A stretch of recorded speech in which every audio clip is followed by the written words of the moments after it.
We all know that we will die one day, but when you see someone near to you is no longer there, that realization somewhere starts setting in ki look, even I will not be there. And then for some of us, it may be that meaninglessness of everything around us. This happens. Suddenly you find everything meaningless. So what do we do? The captain said that when the weather is calm is when I pray. When the weather is rough, I hold on to the wheels. When life is tough, That's not the time for that's us not to. the time to pray. That's the time to act. But when the life is going good, that is the time you build your inner stamina. Namaste. My name is Bidhan. 2012 is when I chanced upon Upanishads, and it had a profound impact on my life. Since then, I have dreamt to bring the key aspects of Upanishads in a manner which is simple, relatable, and implementable in our daily lives. So here we are with a set of videos to make spirituality simple.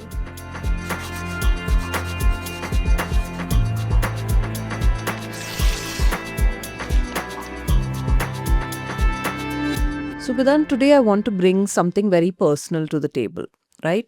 So, a very dear friend of mine, and I'm sure she wouldn't mind me bringing this up. She lost her mother, auntie was really old, and it was a natural death. It was expected, it was not something out of the blue. But for some reason, it's been more than a year now, in fact, much more than that. But she's not been able to come out of it, right? She's been in therapy, she's been trying to work on herself, but nothing is working.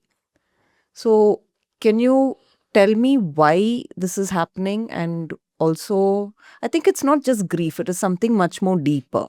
Yes, I'm sorry to hear about your friend.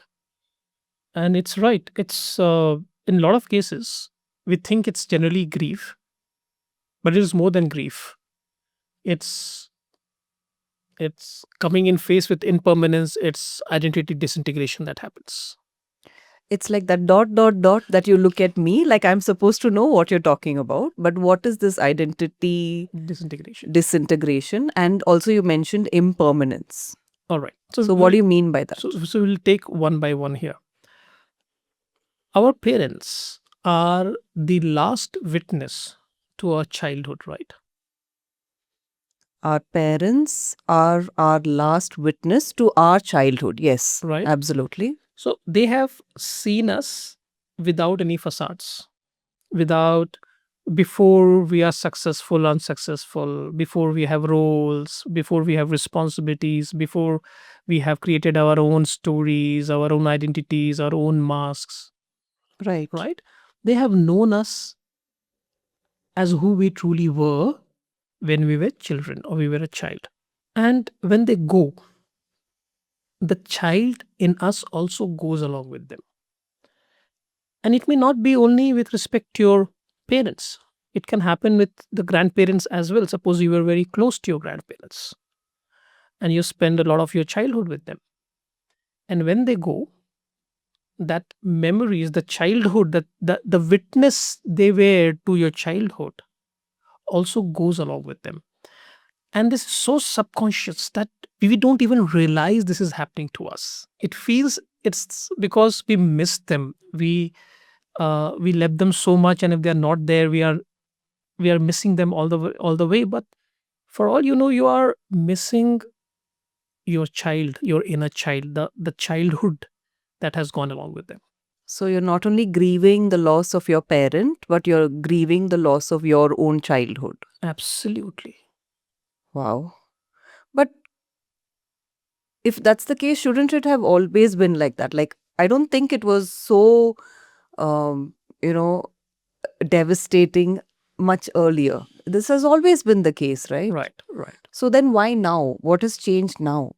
Yeah, and it's important to understand these concepts, Preeti, because generally when someone goes through these long periods of pain, we tend to end up judging those people, thinking that do not have the strength to come out of it, right? So therefore, it's important to peel this when we are talking about the childhood or the inner child.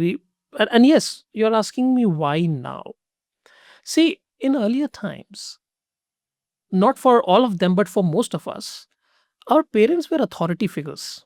They were not necessarily our emotional anchors all the time, Yeah. right? We used to, there used to be certain amount of distance in terms of reverence, right? That they are there, they are our caretakers. That has changed right now.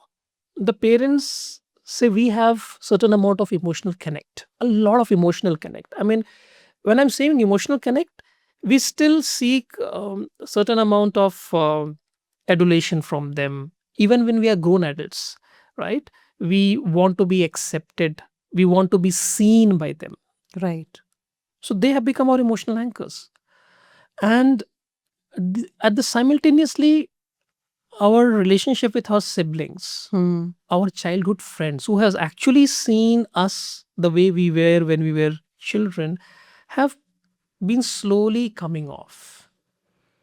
And therefore, our parents and grandparents are the only people who today are in, you know, They are grounding us to that that version of that us. origin of us. Suppose in earlier times, the families were large, Joint families. cousins, Yeah. other people who have been with you since your childhood time. And that even if your parents and grandparents are no longer there, that childhood, the child was still there, shared with all of them. But today, since that relationship is weakening and your parents are also not there, plus you have a very strong emotional connect with your parents, all of them coming together is creating this a lot more today than it was being done earlier. Right. And there were also a lot of religious structures around it. There were things that we were following which we are slowly losing today. Right. You also mentioned something about impermanence. So where does that come in? Sure, but have you understood about the child that we spoke about? I have, and I also am want to put it out there that it may not be the case for everyone. No, Yeah. no, it may not be case for everyone, but I'm just saying that the structure that we had earlier is slowly breaking apart, and therefore, in instances like this, incidences like this will happen more often from now. Coming to the impermanence piece, look at how our life is structured now.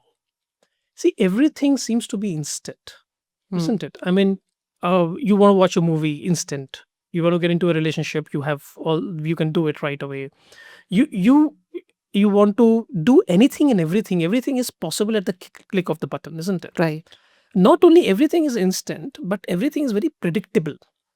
I mean, before you even step out, you can actually see how the weather pattern is going to be, right? You basically predict things. So everything is becoming very predictable.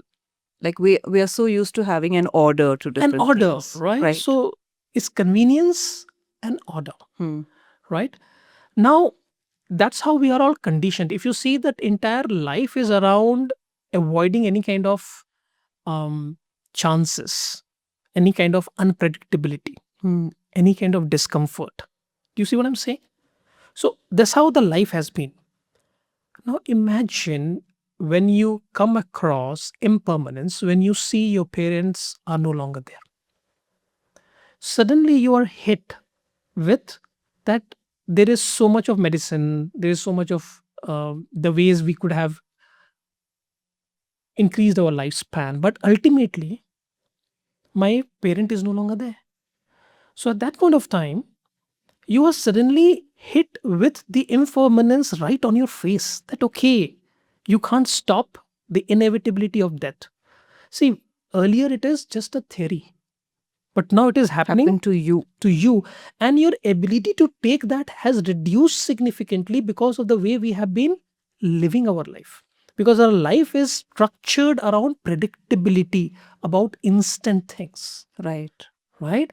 And when you are hit with impermanence and when you want to come out of it, it's not going to happen instantly, and that will create more complications within yourself. So essentially death is impermanence staring you in the face. Staring on your face. And see, for the first time, you would have realized that the generation ahead of you or before you is no longer there. It's there. You can see that happening. You can feel that now. You can feel it, right? And somewhere you start seeing the impermanence of everything, and a certain amount of fear starts coming within you. Fear of what? Fear of your old age. Of your own old. Oh my Yeah. God. Okay. Fear of your inevitability of your own death. We all know that we will die one day, but when you see someone near to you is no longer there, that realization somewhere starts setting in, ki look, even I will not be there. And then for some of us, it may be that meaninglessness of everything around us. This happens. Suddenly you find everything meaningless Hmm. because everything is going to stop. Then what are we even trying for? And this is how some of us may end up thinking. And you have to understand, it may not happen with everyone, but it happens at a very subconscious level because the way our life is structured today. And this is happening more and more today because we are getting used to permanence. We are getting used to instant things. We are getting used to predictability, comfort, and death of someone close is very discomforting. Hmm. So it's like what you mentioned in the beginning was that losing a parent or a significant elder in our family is because they are the last witnesses to our childhood, right? And you spoke about how family structure is different now than Yes. it was earlier, and how now we do have them as our emotional anchors. Yes.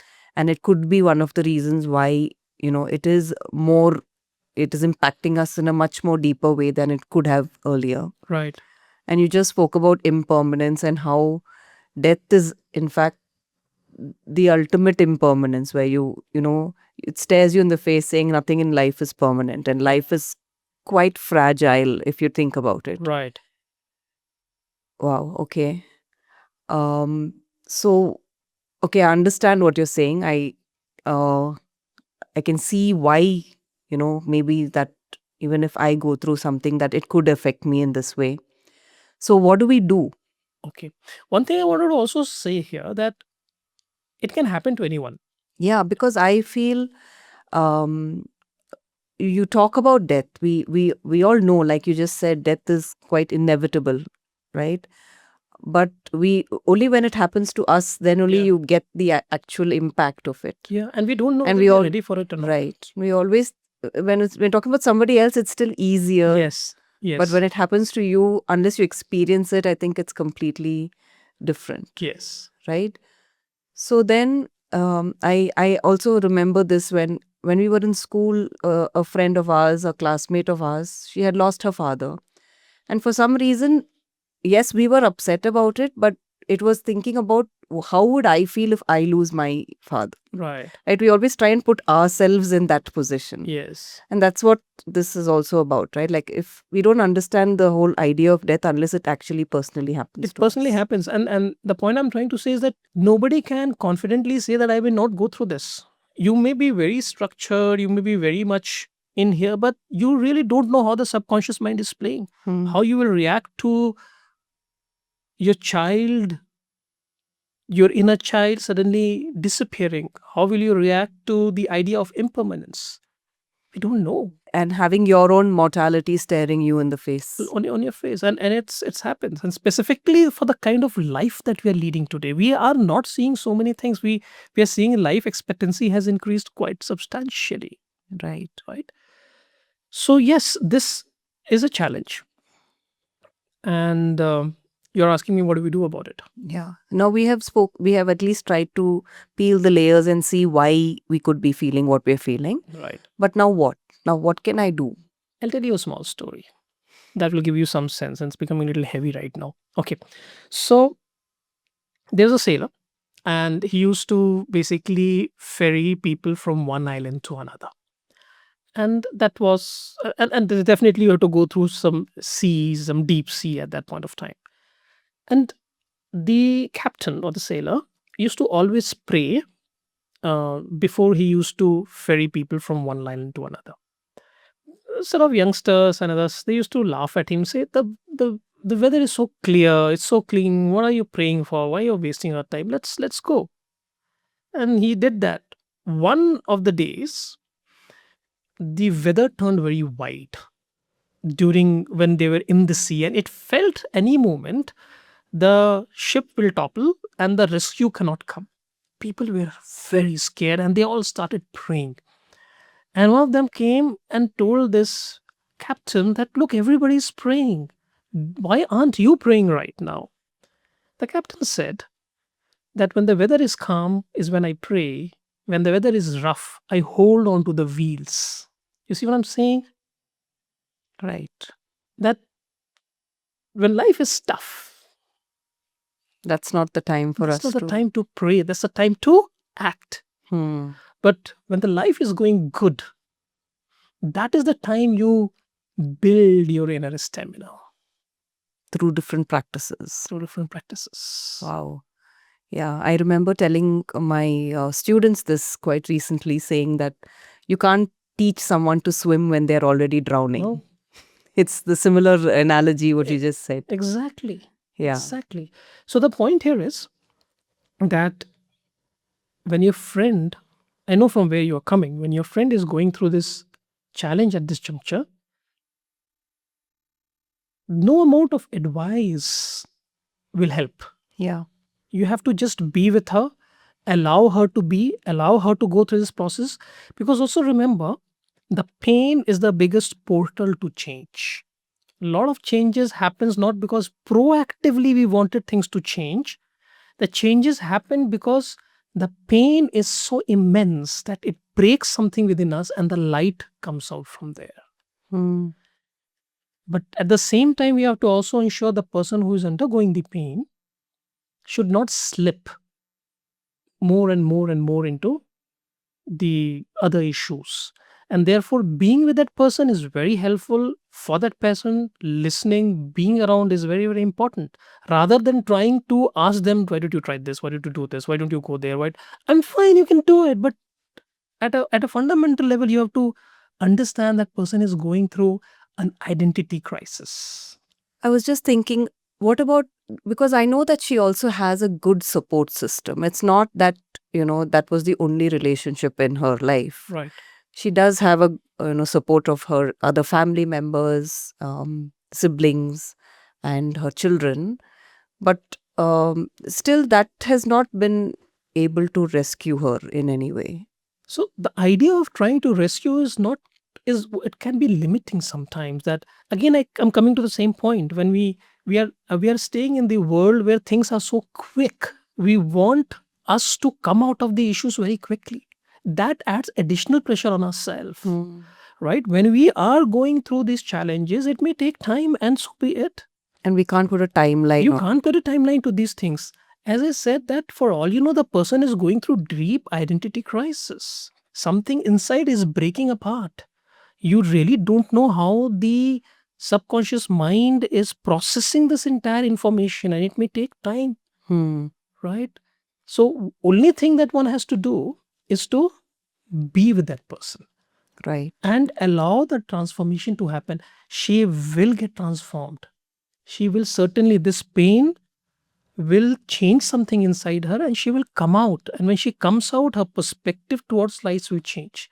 But while she's going through it, Gyan won't help, advice won't help, being there for her and help. And I'm sure you, when you watch closely, you'll see that her behavior may start changing. Her attitude towards life, the way she's doing things will slowly change. Give it time. Right. So I have a better idea of what I can do. Yes. I think I would like to know, what can she do? At this juncture, Maybe not at this juncture, or if anyone else going through life, right. how can we be prepared for this For these, inevitable situation? I think we are all going to lose someone dear to us in life, right? you will not only lose someone dear, you lose yourself, you lose your physicality. I mean, How are we going? How How can we prepare for prepare that? ourselves. When we grow older, your hair may start coming apart, your teeth may start falling, you may not be able to walk, your eyesight may start deteriorating, your brain may not be as efficient, isn't it? There are so many things you may be very proud of today, that your fitness level is good, you Mm. look good, you have achieved so much in life, you have so much of wealth. Everything will slowly and slowly start falling apart. Now the point is, how do we remain prepared to this so that we Right. don't go through a shock, whether it is our near and dears leaving us or our own physicality starts moving apart? Is that what you're Yeah. asking, right? Yeah. Now, if you look at this, Preeti, the entire 52 episodes we have done so far is only about this. In Bhagavad Gita, if you see, Shri Krishna, when he speaks to Arjun, he's not teaching Arjun how to be successful in life. Nowhere he guarantees him success. He is only telling Arjun that how to be resilient Hmm. when things becomes messy in your life. How to fight, how to go and do what you're supposed to do when things becomes messy in their life. That's how the entire Bhagavad Gita is told about. Now, entire Upanishadic tradition, what is it? What is it trying to do? It is trying to help you understand who you truly are. See, till the time you are identified with your persona, your personality, with your own story, till the time you believe this is me, this body is me, the mind is me, till the time you believe that I am the personality, there is nothing that you can do about it. Why? So till the time you are identified, nothing is going to help, because if you're attached, Hmm. what do you do about it? Anything that you're attached to, when you see that is going apart, you will feel the pain, isn't it? Yeah. See, permanence as a concept is impermanence as a concept is good, but how do we see it in our daily life? And that is where what Upanishad does is they finally bring it back for you to know that you are not your body, you're not your mind, you are the witness, Hmm. you are the very consciousness which is aware of body and mind. So the identity shift starts happening.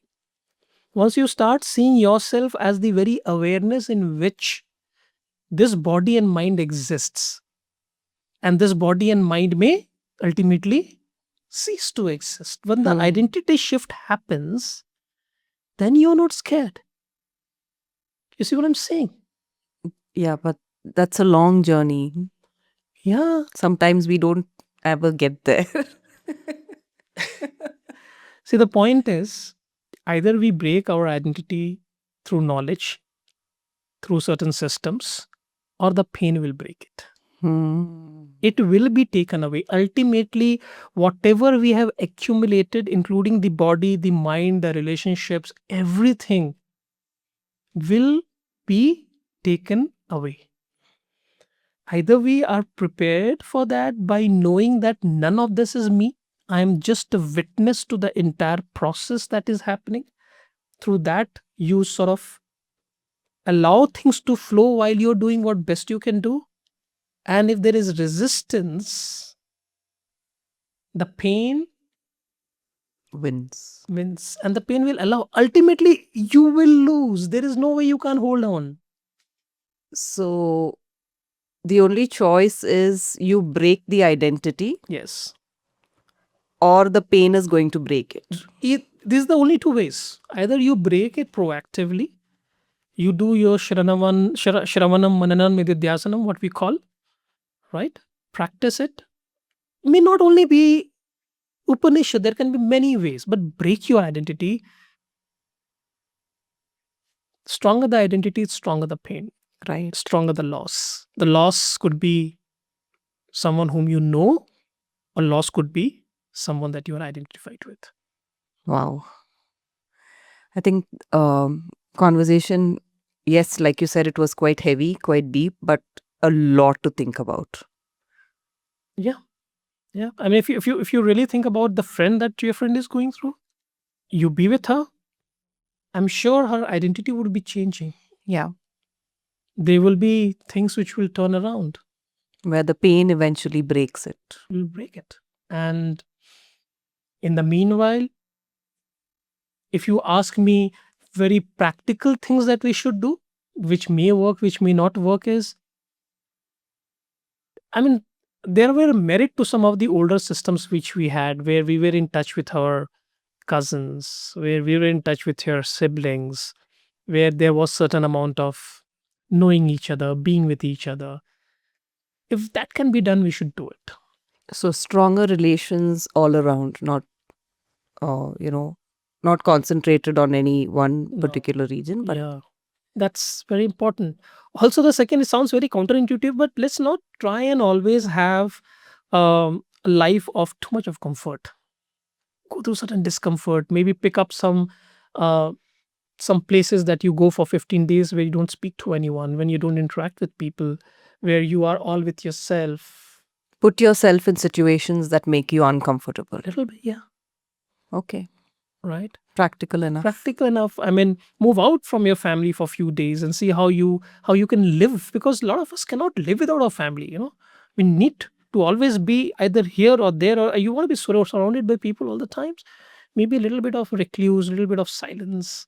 These are some of the practical things that you can do on a day-to-day basis. But if you're asking the final thing is, you have to somewhere know that you are the witness to this body, to this mind, to your roles, to the relationship, to everything which is happening around you. And that is what is called ultimate freedom, and that's what Upanishads are talking about. And that's the path. And that's the path. Perfect. Thank you so much, Vedant. Thank you, Preeti. And to our audience, we do conduct a lot of life workshops where we pick up challenges of our life and we use the principles of Upanishads to try and see how do we work through them. Our idea is to make spirituality simple. That is what Tvame stands for. And if you are interested to be a part of this journey, please go ahead, put your names, put your details, which is the link in the description below. Until we meet next, may there be grace in our learning. And yes, if you like the video, please go ahead and share, subscribe, comment, and I'll get to see you very soon. Thank you so much. Namaste.